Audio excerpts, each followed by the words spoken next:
great to be on again for our TBM Tuesday, and Amy, it's fantastic to have you as our guest of honor today. And you know, when we originally reached out to you, the reason you came to mind is just how engaged you have been in our community and the leadership that you've shown and the experience that you have. So it's great to be able to bring you on and have you tell more about your story, the things you've learned. And I think with that, let's just start at the beginning, not with your childhood, but let's start with, you know, really your background and how you got into TBM. Like, tell us a little bit about your story.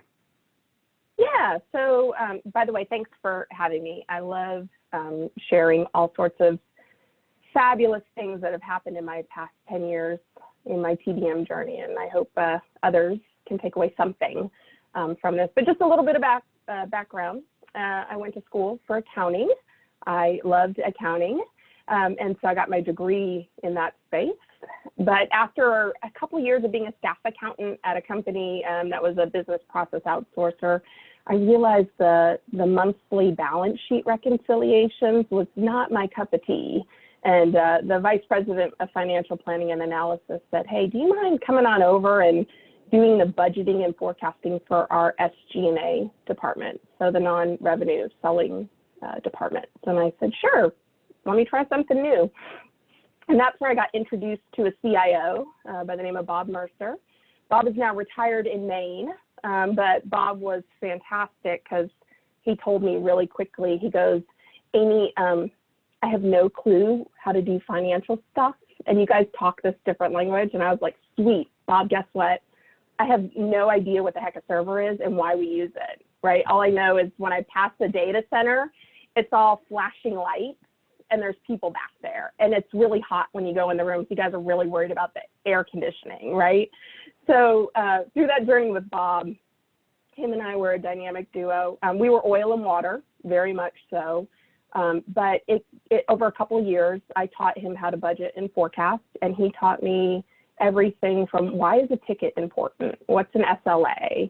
How is IT perceived within an organization? How he wanted to be perceived. And that journey really helped me kick off where then I went to another company, Mercer, and partnered with the SG&A owners there. But I bonded a relationship with the CIO, Dale Danilevitz, and as well Carol Wood, and they are my Obi-Wan Kenobis. But those two folks introduced me to TBM. And so I helped bring in budgeting and forecasting for them and make them successful. But as well, they introduced me to technology business management back in 2011. And it was something that was kind of new and exciting. And I thought, wow, I'm all about that.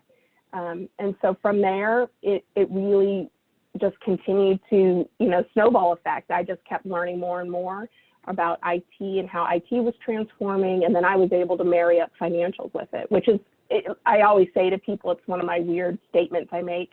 Numbers are my love language, and I love talking numbers and dissecting and analyzing, but I also love technology. I love innovation. I love seeing change. And so the two paired up together, I found happened with TBM. And so that's where I eventually I got exposed to it.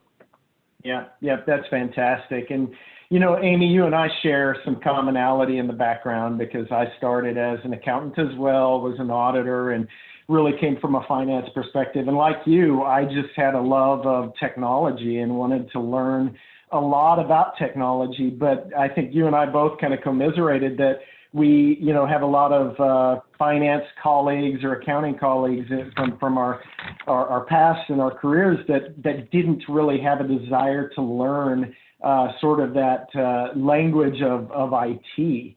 And so, that obviously was kind of an important thing for you. Why do you think that is? Why do you think, finance people might hesitate, and why should they learn about tech? Yeah, I mean, I think, again, this is just from my experience and my journey and what I've seen in my career, is that first and foremost, change is always tough, right? And so when you think about finance practitioners and you think about somebody in accounting or financial planning and analysis and their roles, it's really hunkered to support the CFO, right? And talk that language within that community. And so you sit there, you talk amortization, fringe benefits, depreciation, and then you throw somebody like who owns development into it, and they're like, what's fringe benefits? It's like all of a sudden somebody's talking English and then German, right? And it's hard to understand. And so then you have to tell the finance people, hey, this guy's over there coding things all day, right? So if he starts talking SQL to you, you're going to be like, huh? What is that? What do you need to join data for, right? And the so what around that, all of a sudden you're like, how do we bring the two together, right? And I don't like to say it this way, but dumb it down to make it sound like, hey, I'm going to teach you this language. It's called technology. And hey, tech people, I'm going to teach you this language called finance, but I'm going to make it so that you understand it.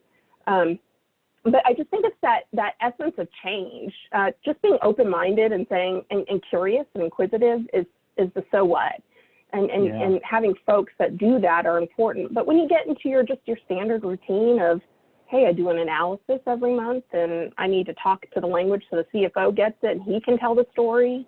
I mean, you got to put the hat on for the CIO. That individual needs to be just as successful to talk to their business partners and the CFO and their people, right? So they effectively have to talk 3 languages. Absolutely. Yeah. Hey, Annie, we have a poll. Let's launch that first poll, which is really asking about how conversant are your IT finance people about IT, or if you want to generalize and just say finance people about IT, that's fine. But we kind of want your assessment, whether you're coming from finance or not, on this question. How well do they speak the language? And we'll show the results here in a moment. And Amy, I mean, I think it's a wise thing to learn that side of the house, as you described. These days, tech is part of everything. If you read the book From Projects to Products, one of the things that the author talks about is just how much of a car is how much of its cost is in tech, is in software. And it's pretty surprising when you look at it. So tech is embedded into everything. And so understanding not just its impact on cost, but how it drives revenue, how it serves customers, all those things, I think is really, really crucial. And of course, we sit at the intersection with TBM, right, of between finance and IT, and of course, the lines of business. So yeah, it's I think your point is it's a best practice for finance people to learn how to speak that language. Annie, let's see what people responded with here. If you could close it and show that poll. Kind of curious. So looks like the majority is on the fairly, that IT and finance people can have a conversation without an interpreter in the room. That's good. That's probably good. Positive. Yeah. I always like to say, I think we have a biased sample when we're on these calls, right? Because we're, we have people that are engaged with the community, they know TBM and so forth.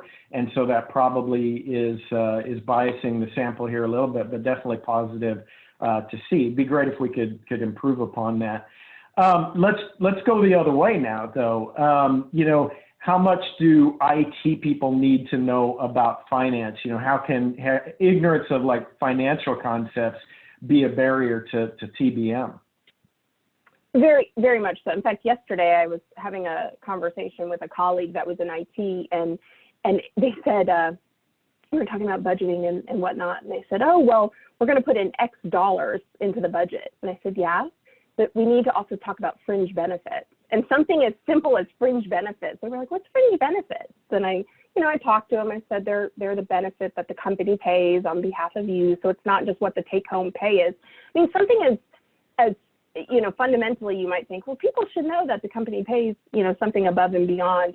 And I said, yeah, it is a cost, and it's a cost we need to incorporate into IT. It's a cost that you may not be able to control, right? But you should be aware of it. And I find that also with software amortization. That's a really big one, especially in contracts that are written for more than a year, and a company may pay the cash out the door. and need to amortize it over 12 months. People, I have found IT folks don't necessarily understand that that's a GAAP requirement, that you amortize the contract on your balance sheet and then respectively amortize it over the length of the contract on the P&L.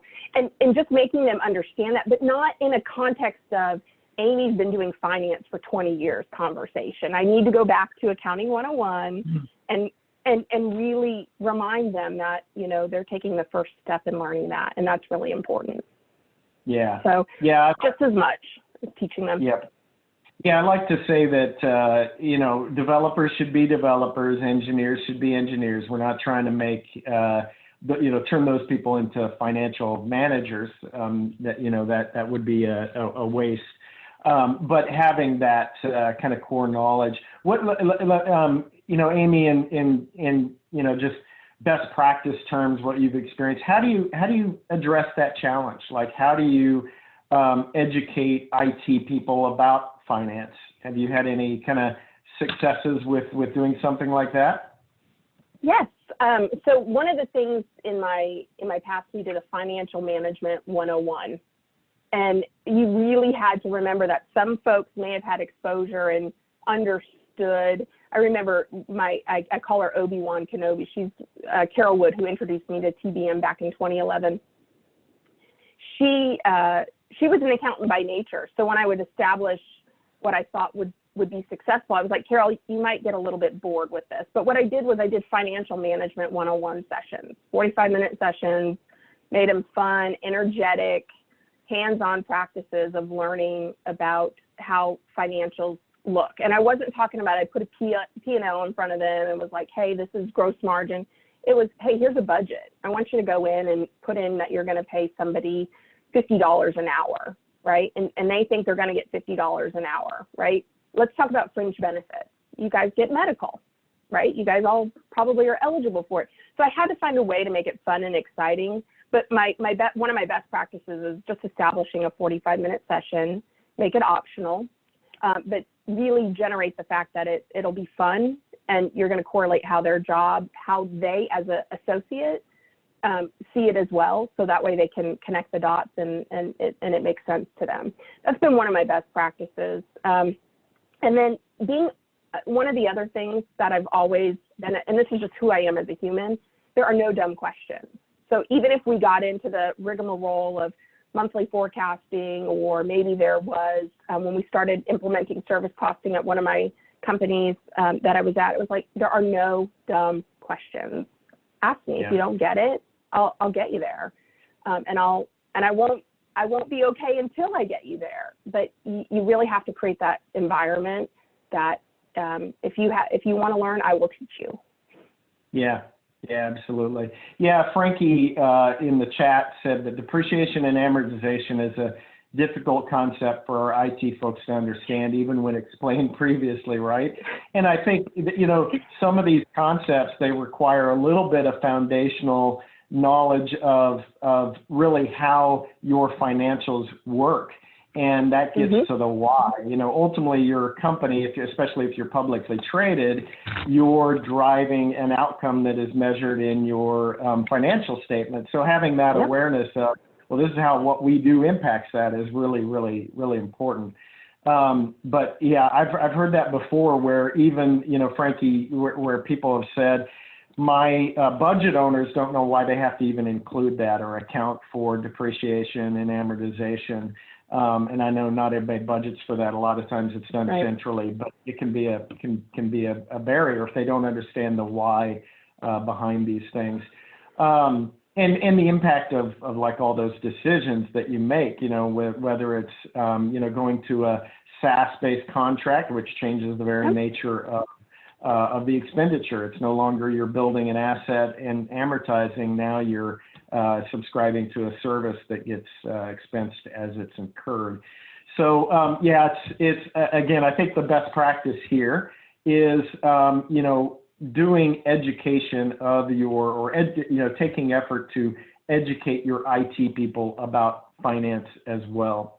And Annie, we have another poll on this. Let's poll here, and we'll spend a little more time on the results. But go ahead and open that up. we have a class we introduced last year at the conference on teaching really finance to IT, but I have heard a lot that want the latter or the opposite, which is teach IT to finance people. So I think, again, kind of going both ways on this topic is really important. So this question is asking, how conversant are your tech leaders about finance? So, it ranges from not at all, somewhat, fairly, very, or you have no idea. But let's give it just a moment here. And again, just looking for kind of your impression, whether you sit in finance or in tech, what is your impression on this? I love the first one. Gap is just a place where teenagers go to shop. I love it. Yeah. Or used to shop. Yeah. What is a place these days? Is that a website? Yeah. And hey, one other thing I do want to put in is I did at one point for the financial management, I did use an example of really making it towards the person. And this was something I used, this was several years ago. Here in Texas, we have something called homeowners associations where you pay an annual dues, right? And you pay it up front at the beginning of the year and you get amenities in your neighborhood. It's really a Texas thing. I don't know if it's outside of Texas. I haven't seen it much, but I would use that for folks to say, you guys pay it for a year. Well, guess what? Through the whole year, you get to use your community amenities, right? And so personalizing it, something that is more, to make it stickier, using examples of their day-to-day life was another critical thing I did put in the financial management training. Yeah. I just found it made it stickier for us. Yeah, you're spot on. You got to use examples that make sense for people. I find the construction example, like building a building, is good for explaining, really the work in progress and capitalizing an asset, and then the depreciation side of it. So, just to talk about, hey, imagine you're building a skyscraper. You've got all that money being poured into labor, to materials, et cetera, and it's what's called a work in progress, right? I think we all get that. It takes a long time to build these. Software is no different. It takes months or possibly longer to build it. So you spend that money, but it gets put into something that forms an asset, just like at the end. So I use that as an example, and then you can kind of explain depreciation off of that. So on the how conversant, realize some of you are not logged in to see the results here, so I'll explain them. How conversant are tech leaders about finance? About 3% said not at all. That's good. It's that low. 32% somewhat. They know how to spend their budgets. 44% fairly. Our IT and finance people can have a conversation without an interpreter in the room. 18% very, and then 4% don't know.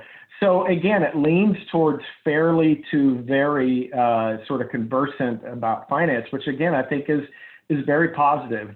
Very positive. Again, probably a biased sample that we have here. Thanks for sharing that, Annie. Let's move on. So let's talk about you've spent time in two, Fortune 50, not even Fortune 500 or Fortune 1, but Fortune 50 companies. So very large companies here with the TBM programs. What would you say are, 2 or 3, sort of critical success factors for TBM at that scale? Yeah. So first and foremost, I would say definitely sponsorship is first and foremost. So figuring out who your sponsor is. And I know through my years, that's been a constant theme I have heard, but someone that is in a leadership role that can help elevate TBM, not from here's the status of of our TBM project, but let's open up TBM, let's open up Apptio as a tool set, and let's go in and look at what we're seeing, right? And obviously I would have somebody in the room that would interpret it or really figure out an area to point out and then have a deep conversation around that. I think that is really relevant for one of the success factors. In fact, and we'll probably talk about this a little bit more, but at one of my organizations I went to, the CIO had service reviews every other week, and he would call folks into the session. He would pick 2 or 3 service owners. You didn't know if you would get calls until 2 weeks before, and then you had to have your materials ready. And it just wasn't about TBM and the costing, but also what's your service roadmap? I want an update. What are your current risks, opportunities? Where are some of your pain points when it comes to staffing, and what projects are you working on to support your service? So that was one thing. The executive sponsorship is just keeping that or maintaining a constant review, and then getting after it. I would say another top critical factor is elevating data. So data, it doesn't matter how far you are on your TBM journey. Data is something that you need to get comfortable with, that it will not always be good. And what does a TBM practitioner need to do? They need to find a way to elevate, be it to your sponsor, to leadership. Hey, we have these IT processes that capture data in a tool. For whatever reason, the process doesn't work, or the tool doesn't capture the data correctly, or maybe we trained our people wrong when you think about people process tools, and we need to revisit that.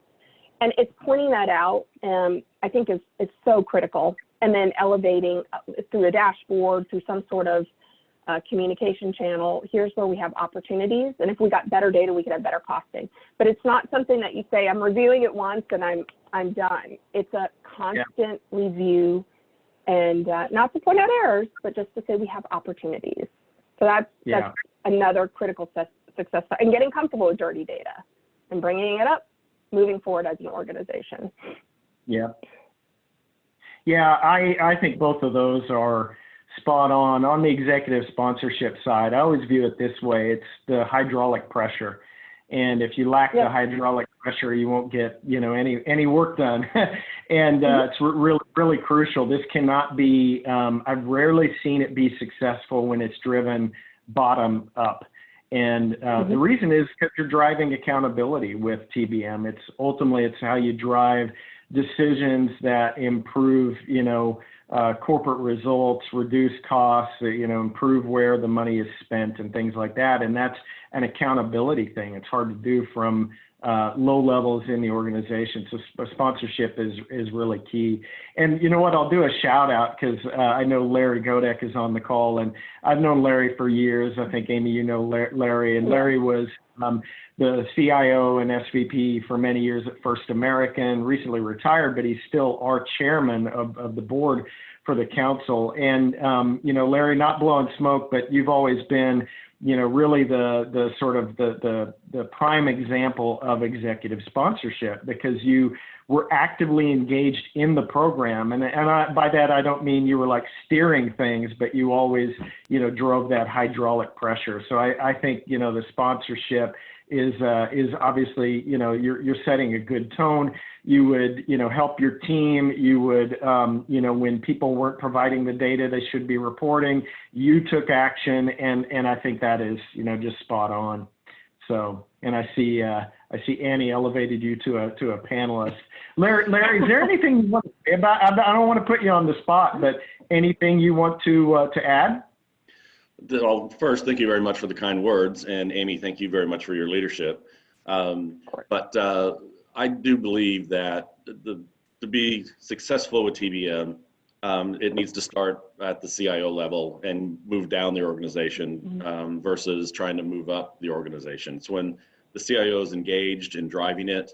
Not surprising, everybody that reports to the CIO is going to get engaged and pay attention to the numbers and make sure they're correct. And then the only other thing is, what I found is it really elevated the relationship with the CFO and finance and corporate finance. And again, not that it was ever bad, because it really wasn't. It was always very positive. But just knowing that the CFO knows that you're completely transparent in the numbers, nobody's hiding anything, and the goal is just to spend the money on the right strategic initiatives. Yeah, Larry, I still remember interviewing Mark Seaton for the book, and just how knowledgeable he was. Obviously he's the first American CFO, but how knowledgeable he was of TBM and the program, and most importantly, why it was important. So that spoke volumes. Yeah, just the other thing is that I did a long time ago is actually moved IT finance under finance. So I actually gave the headcount to the CFO and said, you can go fill this whomever. Obviously, I'd like to interview them so they know something about IT. And it's a finance person. So it's worked out very, very well. And I'm pleased that he's actually going to be presenting in October, I think, at one of the upcoming TBM Tuesdays. Yes, that is correct. I forgot about that, but you're right. We got Lance and Michael speaking in a few weeks. I'm looking forward to it. Yeah, that's fantastic. Thanks, Larry. And, the data side of this, Amy, you're spot on there too. I always like to say that, the data that you're improving and you're addressing with TBM, it's not just for TBM. If you have poor data about your assets, then you have poor security. And if you don't know, how assets are being consumed, where they are, and things like that, I don't see how you secure your environment. It's a great unknown at that point. And that's just one example. There's lots of other examples we could point to about data. I'm looking at Q&A. I don't see any questions. I do want to encourage, if you have questions for Amy, please shout. But let's go ahead and move on, because Amy, you brought up service owner reviews. And when we talked before, I definitely wanted to dive into who do you engage in the program, and whether it's service owners or others, who do you engage? How do you engage them? What were some of the lessons you learned there? Yeah, so when you think, and I'm going to leverage and Todd, keep me honest if I say this incorrect, the TBM taxonomy. Yeah. If you think about that as your framework, you start there and figure out as you go up, I call it a ladder. Sorry, that's how I refer to it. As you go up the ladder, not one step is more important than another, but you think about who are those stakeholders. And so in the case of, I'll go with services, it was so important that, we said, hey, we looked at our I'm going back to one of my organizations I worked under. We thought about, we have service owners. Wow, they'll just slot right in there, and we'll figure out how to support them. Well, it wasn't as easy as that, but we realized, we thought, hey, at each level of the ladder, we needed to identify somebody in our organizational chart, and we knew we weren't going to make changes because of TBM to our organizational structure, right? So we had to figure out where to place folks. So for example, I mentioned earlier about the service owners and having service reviews. So we established that. We realized then as well for our ITIL processes, right? We were like, hey, those folks have got to fit somewhere because we're absorbing their data from their processes. Right. So we want to hold them accountable. So we also then looked at stakeholders who provided data, who was input, and then stakeholders that were outputs. And so each course of the ladder, you could have an input person and an output. I'm sorry, I don't mean to say person, an input stakeholder and an output stakeholder, and we needed to make them aware of how their role would be leveraged. And so across one organization I was at with the framework, we had up to 15 different stakeholders, different roles within the organization, from finance to accounting at the bottom as inputs, right? FP&A and accounting as inputs, but then the outputs were the CFO of IT, right? The CIO, department owners or cost center owners. And so it was so important that we figured that out. And then we set the stage of, this is your role, this is what you're responsible for. Here's what we're here as a support service to make you successful. And even sharing, I call it a rigmarole. Here's the rigmarole we'll go through every, the cadence of it, be it every month or quarter or whatever the case may be. And so we had roughly about 15 different types of roles or stakeholders we would leverage depending on the cadence. Yeah, that's fantastic. So you guys defined them specifically. This wasn't, sort of just a loose idea. You said, we're going to have these reviews with these people according to this type of cadence. Yeah, that's exactly right. Yeah. I also love what you said about as you walk up the taxonomy, the ladder, so to speak, but you think you've got kind of the finance to the IT to the sort of business perspectives, but each one of those layers you have an object that should mean something to somebody. If you're at the power layer, that oftentimes is more of a functional view of an IT sort of world. There are probably people that care about those functions, that have a budget associated with each one of them. You might have a server team that owns, their budget for, not only the hardware that you acquire, or maybe it's the spend on cloud compute, but then they've got their people that they budget for and things like that. So they care about it. So you can identify those people. You can say you are, the owner of this budget, but that also means you're really responsible for this thing that we see in the model and the taxonomy. And same thing, like you said, with the services, you go up a layer, maybe the same person in some cases where they're the server budget owner, but they're also providing the infrastructure service known as compute as well, but they're dependent on budget that is not their own. So, creating that accountability. But I love it that you're describing something as, it's intentional. It's not accidental, that you think about the people, what they're responsible for, and the cadence that you want to drive around the reviews. I definitely think that's best practice. Amy, there's a question that came in, and I'm not sure. I mean, I could assume what the term here means, but it says, for large companies, how do you handle matrixed service owners? Does that ring a bell for you? Matrix as in they're responsible for many services, or responsible for maybe different, it could be different countries or different regions? Let's see if we get, do you have more than one person running the service? Oh, okay. Yeah, go ahead. Yes. So one of the organizations I was at, they had a service portfolio owners, which was, think of it from finance on the taxonomy, or manufacturing, and then they had service managers or service owners, depending on their job level. And they would have individual services. So if you think about finance, one would have general ledger, one would have fixed assets. In fact, there were some that would have multiple, right? So they might have revenue management and general ledger, or they might have payroll and accounting, or not accounting, excuse me, financial planning and analysis. And so in that case, it was one to many services. Now, as far as, vice versa, where it's one service to many service owners, I have not experienced that in my past. I'm not saying that I can imagine for a very large scale organization, you might have to have something like that. But I haven't experienced that in my history. Yeah. Amy, I suspect where we see that it's more, the person is probably more like what we would call a BRM, where they're representing service or a group of services to distinct, call them consumers, maybe geographies, lines of business, things like that. It might be more like that.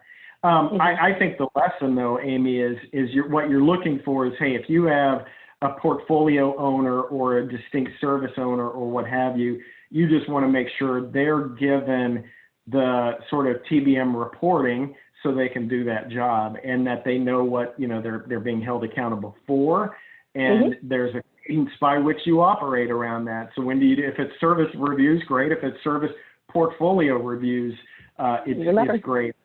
Yep. I know Mastercard, it's funny, we've got George Mataloni on next week, who's fairly new to Mastercard, but talking to the team there, like Mary Griffith in the past, they have what they call a cabinet. So for their programs, they have a cabinet, and in that cabinet are key stakeholders.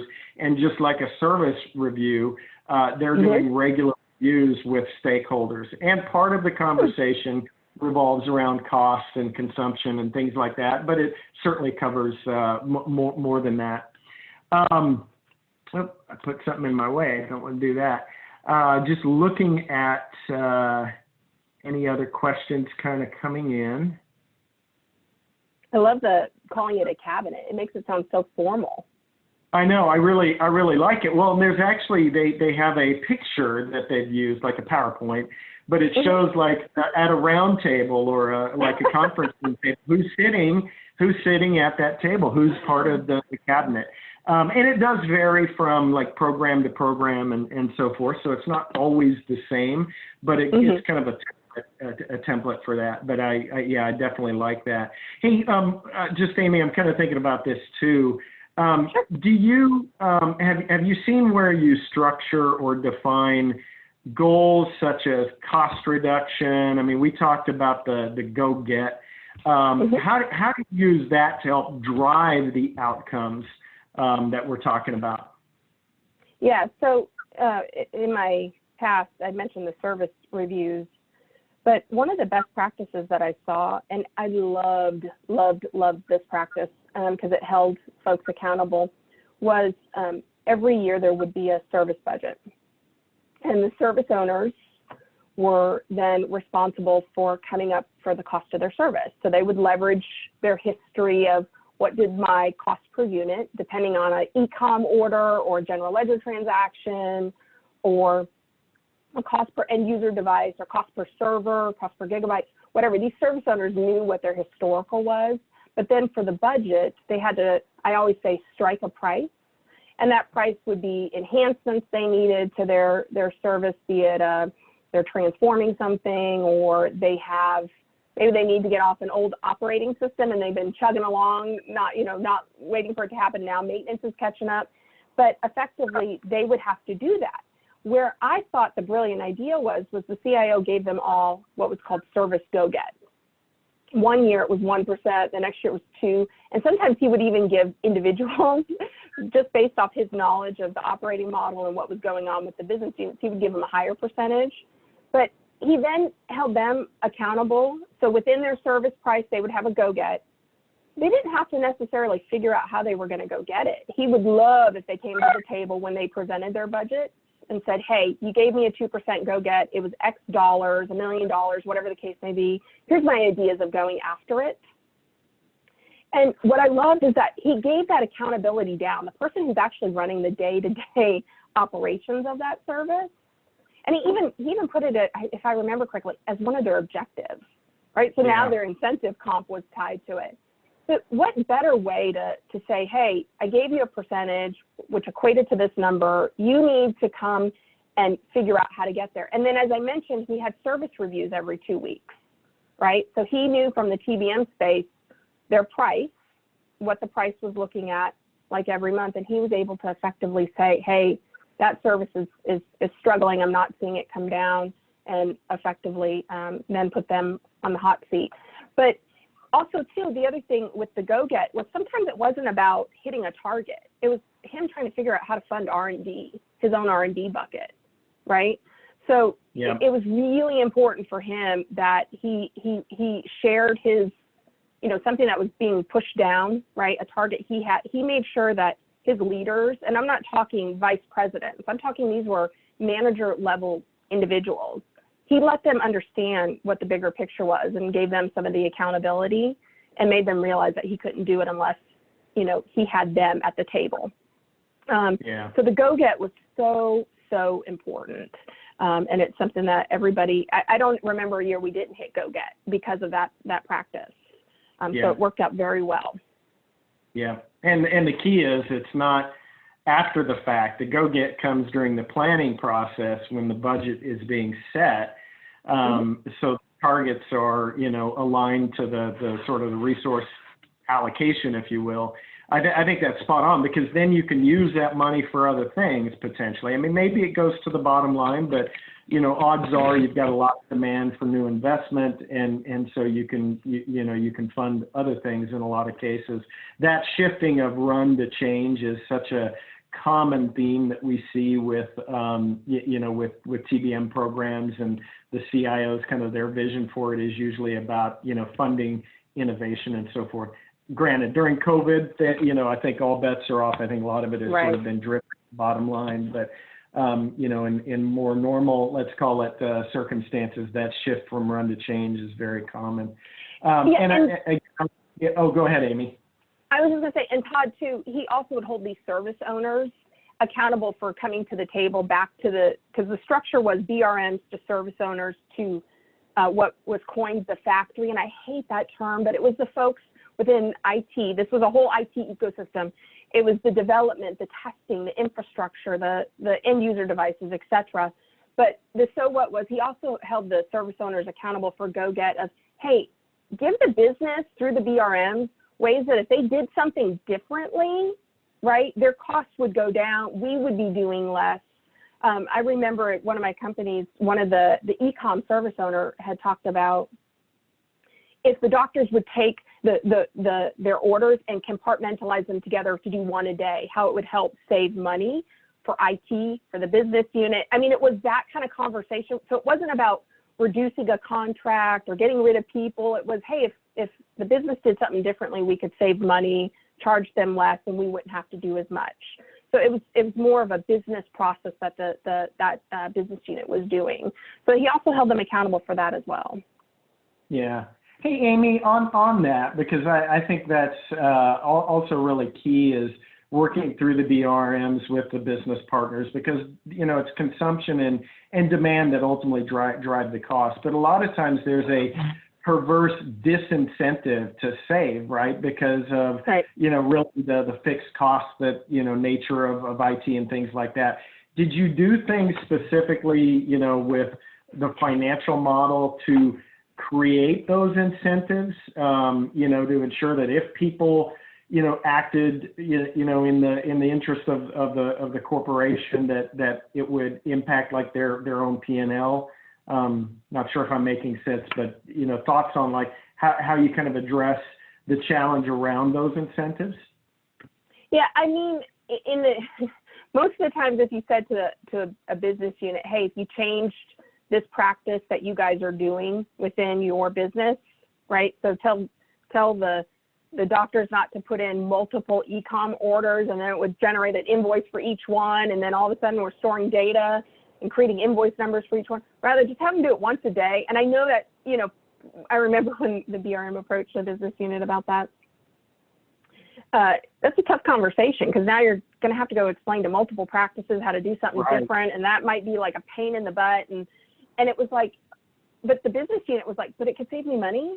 I mean, literally, it was all about the cash all of a sudden. They were like, well, let's talk about that and see if we can make a change. So it was funny how saving money, I mean, they were all about that.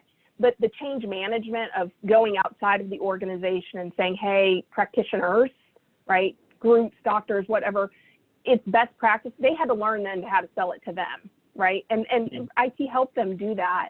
But as long as it saved them money, Todd, never had an issue with a business unit saying, hey, we're not open to that idea, right? In that case, they were, and they started to make a movement towards it. Yeah, definitely. So I want to go, I'm just looking at some questions that have come in. Oh, yeah. And thank you for sharing some of these through the chat. But Olaf is actually, I like this question. With IT, or let's say tech, I try to avoid IT because it usually implies a department. So let's just say with tech moving back out into the business as part of digitalization, embedding IT in all of our services and products, do you think tracking IT costs separately at the corporate level still makes sense? And if so, why? Thoughts on that? Yeah, that's a good question, because as well, I would even say, you know, you start to find, and I've seen this in my past, if an IT or tech is not delivering, I mean, now you can spin up a server in the cloud within a matter of seconds, right? So if you've got somebody who's really techie, but on the business side, you know, it may lead to something. You know, inherently my position on that is definitely keeping it centralized, or, and this may be going to a conversation of data, having a global chart of accounts. So maybe it is something that is managed organizationally, you know, depending on how your company is set up to support what I keep throwing out the term business unit, maybe you're a sector or a region or whatever the case may be. However it works to make them successful, obviously you don't want to get into this practice of, well, just so we can report better, I need it done this way. I think this is where you have to have that that that data governance, a global chart of accounts to say, that's great, we're going to have IT or tech individualize how you run and operate, but our ability to report is very much needed. And so, and I've seen in my past it go, you know, both ways. I mean, if I had to selfishly say, obviously reporting centralized is easier for TBM, but I can respect business units, especially with digitalization, just saying, hey, I need to do it quicker, faster, and if that means I need to spin up my own shop, then so be it. But sitting down and saying, hey, I support you, but I still need to report on it so that we can have full transparency, having a very honest conversation about that, and then creating that governance would help. Yeah, absolutely. I look at it this way, Amy. We have a lot of, companies that we work with that are in a federated model where there are line of business CIOs, and then there's a central, tech organization often run by somebody with the title of a CTO. And there's different models even from that. There's more product-oriented models and so forth. But generally, when I speak to even CFOs, in other words, not just CIOs who you might think, well, they have a sort of a personal stake here, but even CFOs will say, look, it's important that we govern tech globally. That tech is wherever it is sort of managed and consumed is one thing, but governing it globally, because there's issues related to the cost and the spend and the investment. There are also security and other risk related, obviously. And tech is one thing that by its very nature, it's integrating all the parts of the business. So what you do in one line of business affects oftentimes what, the greater good of the entire organization. So it's not as simple, simple as, well, they own it, they can just be their own steward. Usually there is a desire for a corporate governance program or model, and TBM is part of it. The good news with TBM, depending obviously on how you approach it with tools, whether you're using Apptio or what have you, is you can see everything that flows through your general ledger.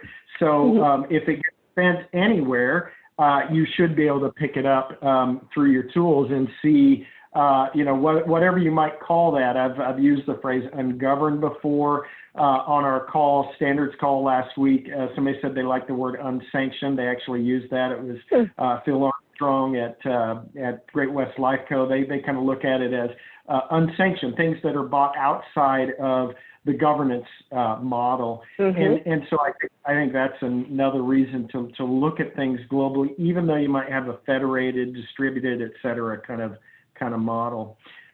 Looking again at some of the questions, and I realize we only have about 10 minutes left. Time has flown, Amy. This is really, really good. That's the way we want to see it. And as Annie points out, if we don't get to all the questions, we'll follow up. We'll do some of this via email. It's always good, good reason for us to follow up with you all. Going back to questions. Oh, I do like this one. So data improvement. So Devin he says data improvement is most often attached to improve TCO or TCOs. I think, I'm taking this as the measurement of TCO. But could you say a little more about the data opportunities in your experience? Like, when you're presenting the opportunities to improve, how do they also affect the TCO of apps and services? And how do you handle that? Yeah, so one of the, this is actually a personal thing, and I equate it to TBM. I grew up with this. It's called good, better, best. Never rest until your good is better and your better is best. And so as you think about, you're always improving. In fact, I use it in my Girl Scouts meetings all the time. But good, better, best is when you think about, inherently people are going to say, hey, my TCO is it's not right, because the data is bad. And it's like, no, it's good. It's good, right? And here are the data points we get, and here's how some of them are assumed data points to get up to the cost per TCO. And this comes back to when you think, going back to the ladder, and you have stakeholders that are inputs and outputs, you have to do training with all of them, right? And I'm not talking hundreds of hours of training, but when you think about applications and you have an application TCO, let's say you have an EA organization over the app TCO, or maybe you have application owners. In my past, I've had both roles manage app TCO. It's telling them, hey, an app TCO, in fact, at one of my previous companies, we had a one-pager, and it was, what is an application owner? And then it had a visual. My app TCO is made up of these data points, right? And then we had next to it, good, better, best, right? So in the case of what the app TCO visual, I'm seeing it right now in my head, it was server. Well, the best is it's mapped in your CMDB, in your ITSM tool, right?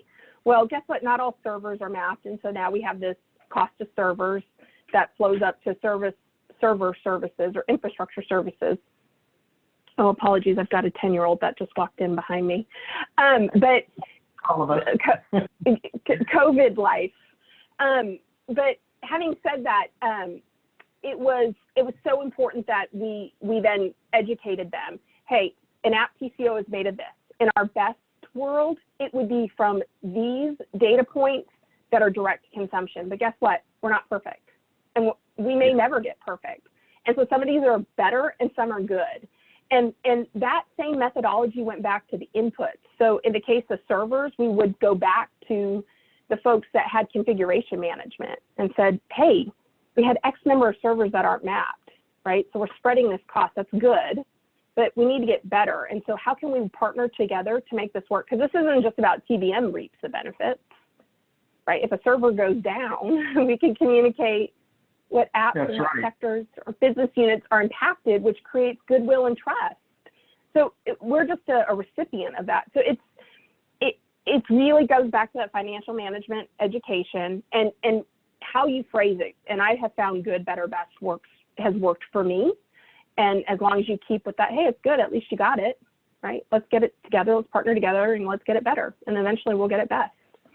Yeah, I love that. Just the idea of documenting what that looks like and doing it by sort of role. Like if in your role, this is what good, better, best looks like, it really makes it tangible and actionable. Yeah, that's great. I've not heard that before. It's I think a new best practice. I love it, Amy. Excellent. So let me kind of finish off on this one thing. And that is, you've spent now a good chunk of your career in a TBM role, and you kind of evolved to get there. But, what I'm looking for is what has TBM meant for you in your career, kind of your own personal journey? Yeah.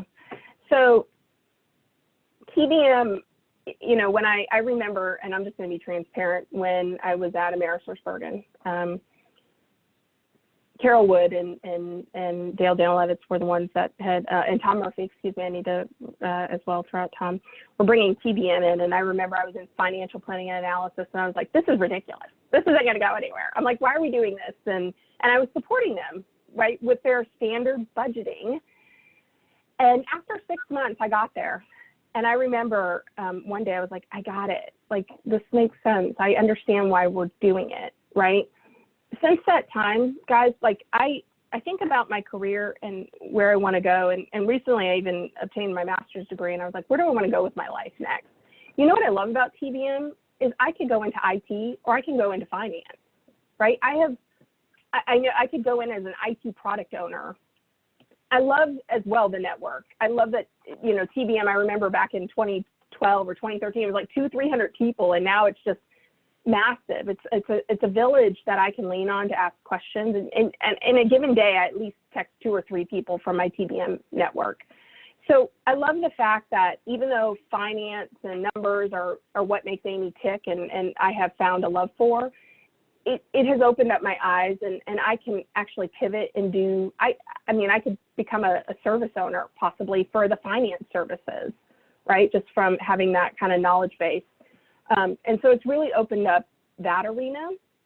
And technology in any company tends, outside of your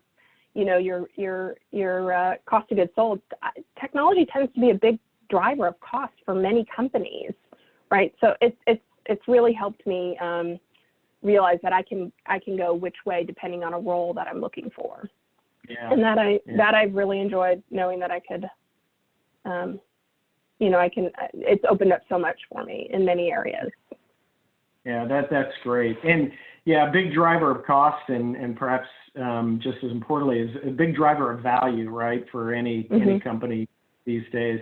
Yeah, that's great to hear. And, Amy, like we know a lot of people in our community who are, more the TBMAs, and what I've heard from many of them is a very similar thing where they've said, just having that exposure to a lot more of the business and understanding now the relevance of things that were just sort of tech-related numbers before, now understanding that relevance to business was really an important sort of step in their career. It switched them on to really what tech and IT was enabling and totally changed their outlook. So I think it happens at that level, and we obviously see it at the CXO level with our the CIOs and others in our community and what it's done for them.